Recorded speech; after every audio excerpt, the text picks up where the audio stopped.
आज हम 7/3/2022 का शिफ्ट 1 का पेडागोजी का मतलब कि पार्ट बी का क्वेश्चन पेपर करने जा रहे हैं। ये है हमारा संज्ञानात्मक समताओं में मात्रात्मक अंतर यानी कि क्वांटिटेटिव डिफरेंस को मापने के लिए उन परीक्षणों का उपयोग करना चाहते हैं जो संज्ञानात्मक क्षमताओं यानी कि हमारी जो है कॉग्निटिव एबिलिटीज़ को इंगित करते हैं और पूर्व अनुमान यानी कि प्रिडिक्ट करते हैं, लगाता है। तो ये कौन सा है? तो बिहेवियरिस्ट में हमारा व्यवहारवादी और पियाजे ने हमारे चरण दिए थे, तो बिहेवियर इसका हम अभी देखते हैं। और बैले अप्रोच, बैले का दृष्टिकोण क्या था? Ballet scale of infancy and ballet scale of infancy and toddler development, तो इन्होंने बच्चों के बारे में दिया था। और इसमें हमारी जो साइकोमेट्रिक मानस भीति दृष्टिकोण यानी कि साइकोमेट्रिक अप्रोच आएगी, जिसमें से बच्चों को ऐसे टास्क दिए जाते हैं जिसमें मतलब कि कुछ टास्क दिए गए और ये पता लगा देते कि हाँ इनका ये विकास हो गया, यानी कि हम अनुमान लगा लेते हैं, प्रिडिक्ट कर लेते हैं और उनकी क्षमताओं का क्वालिटिव डिफरेंस को हम माप सकते हैं। बचपन में मनोसामाजिक विकास यानी कि साइकोलॉजिकल डेवलपमेंट के संदर्भ में सहकर्मी संबंधों के सकारात्मक प्रभाव क्या है, यानी कि पॉजिटिव इफेक्ट हमसे पूछा है। तो जैसे जैसे बच्चा माता पिता के प्रभाव से दूर होने लगता है, सहकर्मी समूह नए दृष्टिकोण खोलता है और उन्हें स्वतंत्र निर्णय के लिए मुक्त करता है। यस, जैसे जैसे बच्चा बड़ा होता है उसके नए दोस्त मिलते हैं और वो उतना ही अपना एक परसेप्शंस बताता है, फ्रीडम वाला परसेप्शन बताता है, इंडिपेंडेंट जजमेंट करने लगता है। और कुछ नस्लीय और जातीय समूह के सदस्यों के प्रति प्रतिकूल अभिवृत्ति को सुदृढ़ करने की प्रवृत्ति। तो नहीं मनोवैज्ञानिक मनोसामाजिक विकास के संदर्भ में, सहकर्मी के संदर्भ में हमारा ये पॉजिटिव इम्पैक्ट तो पड़ता है कि अपने नया दृष्टिकोण बना लेता है, न्यू प्रोस्पेक्टिव बनाता है और इंडिपेंडेंट जजमेंट देने लगता है। तो ठीक है, बट ये क्या है? इनफेरेबल एटीट्यूड की तरफ ले जाता है, ये हमारा नहीं है। तो इसका आंसर हो जाएगा केवल एक सही है। मध्य उम्र के बच्चों के रूप में यानी कि जो मिडिल एज होती है के विकास के लिए निम्नलिखित कौन सी समन्वय रणनीति सही है, यानी कि मैनेमोनिक स्ट्रेटजी सही है। बच्चे बाहरी मेमोरी एड्स का यूज़ कर सकते हैं, बिल्कुल सही है। मतलब कि हम ऐसे मेमोनिक स्ट्रेटजीज बच्चों को अपनाते हैं कि बन बद्री प्रसाद हर हर बोले, कोस थीटा साइन थीटा से इस्तेमाल करने के लिए हमने यूज़ की गई है। तो मेमोरी एड्स का यूज़ कर सकते हैं, बच्चों को याद भी आसानी से हो जाता है। ज़्यादातर बच्चों में कम से कम 10 वर्ष की आयु तक ग्रुपिंग नहीं कर सकते हैं, तो जो संरक्षण का एबिलिटी उनमें आ जाता है जिसमें हम ग्रुपिंग कर सकते हैं। बट बोर्ड ने इसको मतलब कि कर सकते हैं, बट इसने सही माना है कि नहीं कर सकते हैं, 10 से कम को ग्रुपिंग नहीं कर सकते। तो इसका आंसर बोर्ड ने हमारा ये दिया है कि एक, और ये मैंने कि रणनीति सही बताई है इसको भी, बट वो ग्रुपिंग कर सकते हैं, इसमें बोला नहीं कर सकते हैं। तो और हमारा जो 4 साल की उम्र में सेचर दोहराव अनायास कर सकते हैं, रिपीटेशन स्पॉन्टेनियसली ऑल्टो कॉन्सियस यानी खुद से नहीं कर सकते, उनको करवाना पड़ता है, खुद से नहीं बना सकते हैं वो स्ट्रेटेजीज वगैरह जो होती है। तो इसका ये हो जाएगा ये। पियाजे के अनुसार निम्नलिखित प्रतिरूपता यानी कि imitation pair is correctly matched होती है। अदृश्य प्रतिरूपता शरीर के उन हिस्सों का उपयोग करके नकल करना जिन्हें बच्चा देख नहीं सकता है, जैसे कि मुंह। यस, वो जैसे हम मुंह चलाते हैं यानी कि टंग उसे दिखाई नहीं दे रही है बट फिर भी वो नकल करता है बोलने की। एंड विजिबल इमिटेशन शरीर के उन हिस्सों का उपयोग करके नकल करना जो बच्चे देख सकते हैं, जैसे कि फीट एंड हैंड्स। तो यस, ये भी सही है। हम बच्चा इमिटेशन करने लगते हैं, जैसे जैसे हम हाथ चलाते हैं वो भी चलाते हैं, जैसे हम स्टोरी सुनाने के लिए कहते हैं वैसे वो स्टोरी भी सुनाता है। तो इसका आंसर दोनों ही सही हो जाएंगे, तो इसका आंसर हो जाएगा सी। और एक होता है डेफर्ड इमिटेशन, यानी कि जो चीज़ सामने नहीं होती पर बाद में उसकी नकल करके दिखाता है, उस चीज़ की या उस पर्सन की। तो किस प्रक्रिया द्वारा शिशु और देखभाल एक दूसरे को भावनात्मक अवस्था का संचार करते और उचित प्रक्रिया देते हैं, यानी कि जो हमारी जो करते हैं कम्युनिकेशन इमोशनल स्टेट यानी कि रिस्पॉन्ड अप्रोप्रिएटली किया जाता है, बिल्कुल पृथक होकर सेपरेटेड होकर बिल्कुल भी नहीं होगा। म्यूचुअल रेगुलेशन आपसी विनियम यानी कि आपस में मिलकर ही कर सकते हैं, डिस्टेंस बना के नहीं कर सकते हैं, डिटैच्ड बिल्कुल ही अलग होकर भी नहीं कर सकते। तो इसका आंसर हो जाएगा बी। तो ये ड्यूरिंग प्यूबर्टी मतलब कौन कौन से चेंजेस आते हैं लड़कियों में, हमारी ग्रोथ होने लगती है,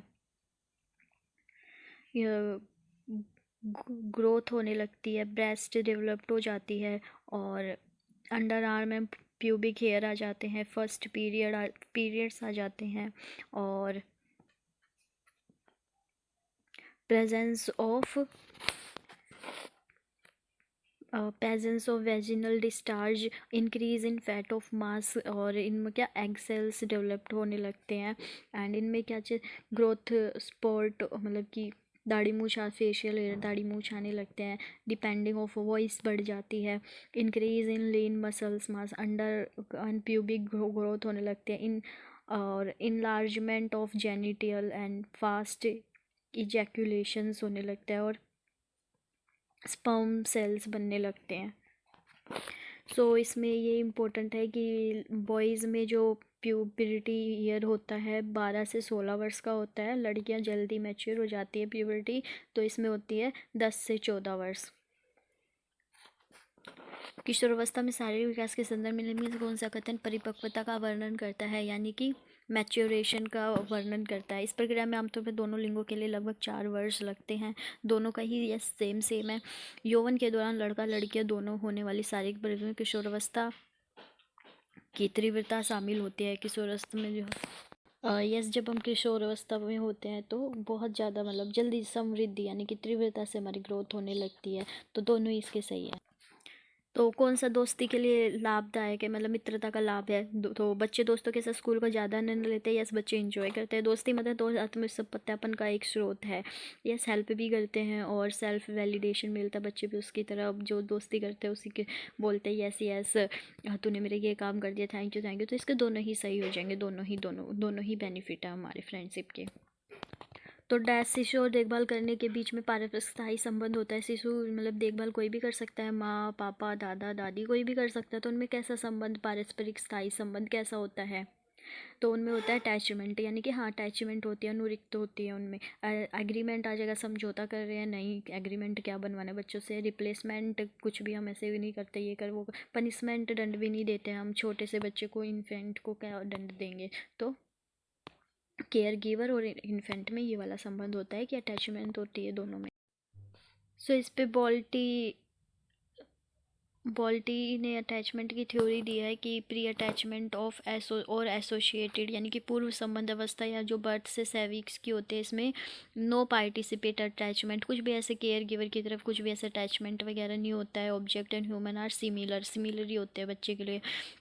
और इनडिस्क्रिमिनेट अटैचमेंट संबंध निर्माण अवस्था यानी कि 6 वीक से 7 वीक के baby show preference primary and secondary care giver के प्रति जो उनकी देखभाल करता है, पहला और दूसरा। तो 6 वीक से 7 महीने के उसमें वो शो करने लगता है प्रेफरेंस। और स्पेसिफिक और डिस्क्रिमिनेट अटैचमेंट स्पष्ट संबंध अवस्था जो 7 से 18 वर्ष महीने तक होती है, इसमें स्ट्रॉन्ग अटैचमेंट आ जाते हैं एक स्पेसिफिक केयर गिवर के प्रति जो भी उनका होता है। और सेपरेशन में अनएग्जाइटी होने लगती है कि कहाँ गया। और मल्टीपल अटैचमेंट में पारस्परिक संबंध का निर्माण हो जाता है हमारा जो 18 से 24 महीने के बीच में, यानी कि जब 2 साल का हो जाता है तो growing bond with the others caregiver वो regular spend time with the, तो एक बॉन्ड एक संबंध क्रिएट हो जाता है। तो पारस्परिक संबंध को निर्माण इसको बोला गया है, उसमें स्पष्ट समझ जाता है कि उसकी वही कर रहा है। और संबंध निर्माण यहाँ पे संबंध हो जाता है, पूर्व संबंध अवस्था में कोई भी ऐसे स्पेसिफिक अटैचमेंट नहीं होते। तो ये है हमारी अटैचमेंट की थ्योरी जो बॉल्टीज ने दी थी। तो व्हाट इज़ जेंडर कॉन्स्टेंसी, लिंग स्थिरता क्या है। तो अपने लिंग हमेशा समान रहने के बारे में बच्चे की जागरूकता, यस जागरूकता आ जाती है बच्चे में। It's also called sex category consistency, लिंग श्रेणी की स्थिरता भी कहा जाता है, पुरुष और महिला आ जाते हैं। तो ये हमारी कोलबर्ग थ्योरी मतलब कि जेंडर रोल डेवलपमेंट की थ्योरी दी थी कोलबर्ग ने। तो उसमें क्या होता है, स्टेज होती है जेंडर आइडेंटिटी लेबलिंग, यानी कि 3 से 4 वर्ष की उम्र में लिंग पहचान करने लगता है। तो तो इसको प्रोपरिएटेशंस यानी कि पूर्व सक्रियात्मक, ये उसकी जो एजिस थी वो है पूर्व सक्रियात्मक में क्या करने लगता है, label gender but only based on appearance, यानी कि अपीयरेंस के बेस पे लेबल करने लगता है कि उसने पैंट पहनी है तो वो लड़का है, अगर उसने फ्रॉक पहनी है तो वो लड़की है।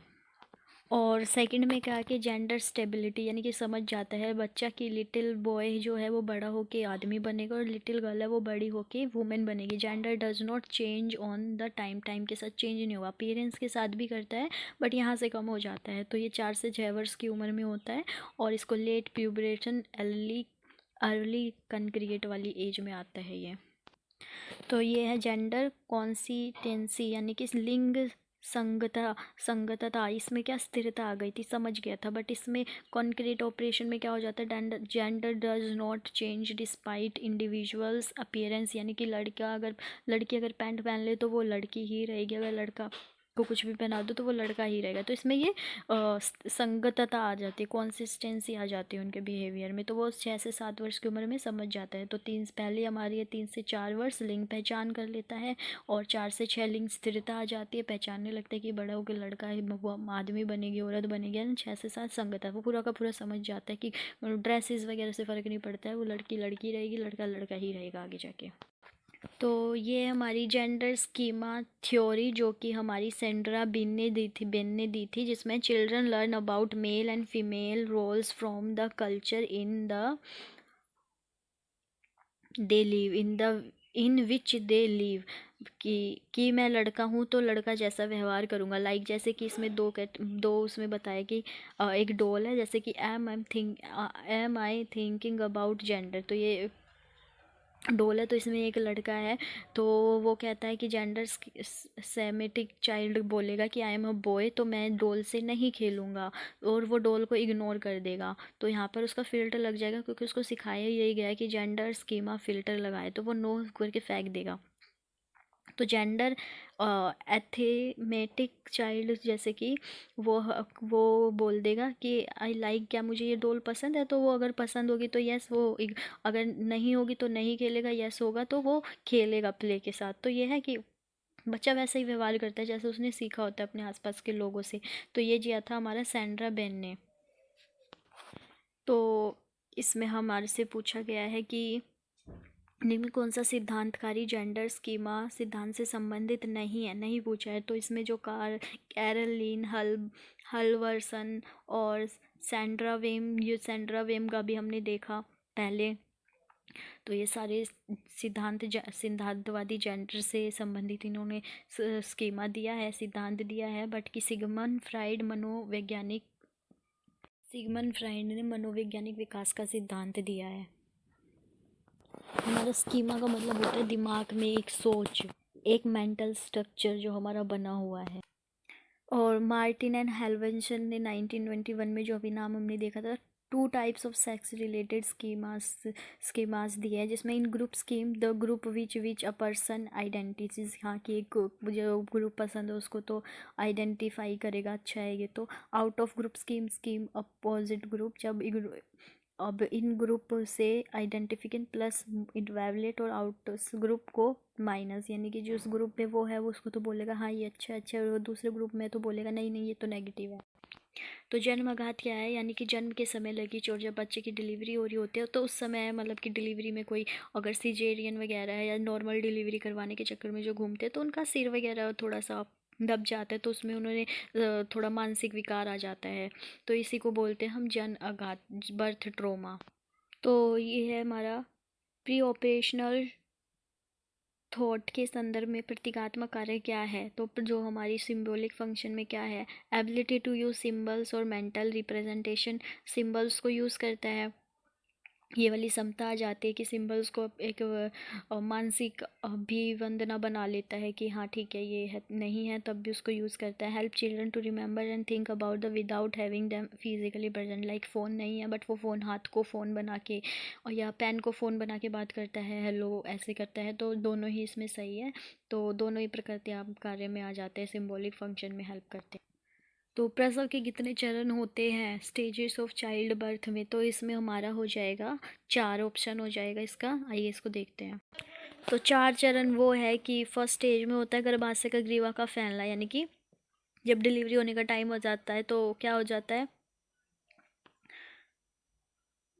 कॉन्ट्रैक्शन यानी कि दर्द होने लगता है। And the women push to give the birth, baby को बर्थ देने के लिए वो पुश करती है। एंड देन हमारा हो जाता है वुमेन एक्सप्लेन्स द प्लेसेंटा, प्रसव के बाद प्लेसेंटा का बाहर झकेलना, यानी कि जिसमें बेबी होता है प्लेसेंटा को बाहर निकालते हैं जिससे बच्चे को न्यूट्रिशन मिलता है। एंड पुनः स्थापित होना, यानी कि बेबी को मतलब माँ जो होती है फीड करवाने लगती है।